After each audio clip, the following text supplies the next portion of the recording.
The album was called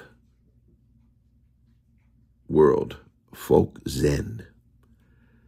At Carabao had disbanded the Carabao band for many reasons. And they were big. They were the biggest thing in Thailand, I think. And we started our Superstar tour together. Carabao, Caravan, Susu, and me, Todd Tongdee, this new face, this new guy. And Piat wanted to go into the studio when the military took control of the government. Another coup. We couldn't play concerts out. So he said, I'm going to the studio. I want to be alone, which many people respected. I did not. I bothered him. Could I listen? Could I hang out? Looking back, probably impolite. Sometimes impolite creates work. And he was doing it in the small studio above the office. He had a big studio to this day, his own studios. And at the time, kind of state-of-the-art studios in Thailand. In Southeast Asia, you could say. But in this small studio upstairs, he one like sofa. So we would sit on it together when he was working. And then when he'd go home, I'd use it as a bed. I'd sleep there. And he'd come in the morning and throw me out.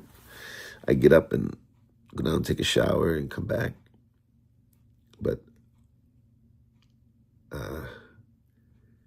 I was enamored.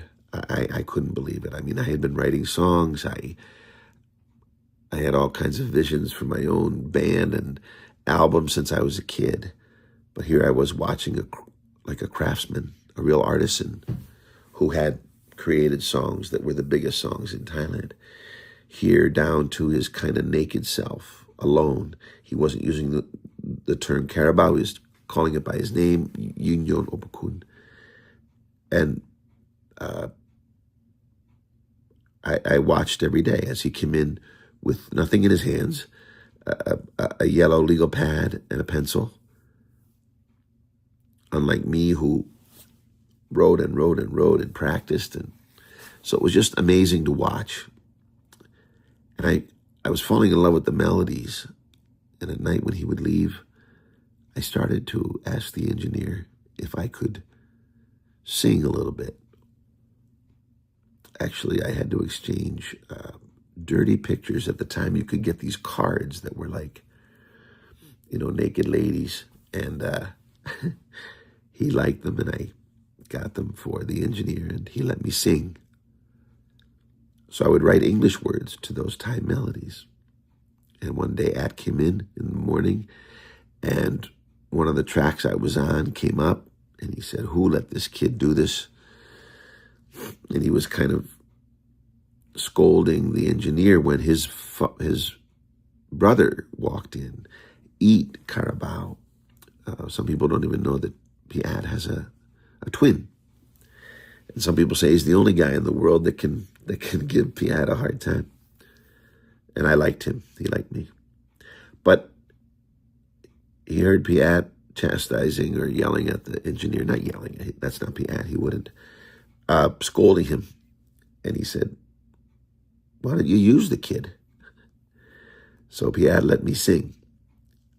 Neil Young, Yun Yong Ao Young Neil Young. So the song says I'm going to sing like Neil Young. So I did an improv about Neil Young, and then he asked me to do a song together, which was the song World, Folk Zen. And to this day, it's an anthem for environmental movements and stuff. And then a poem for the song Sang Dao.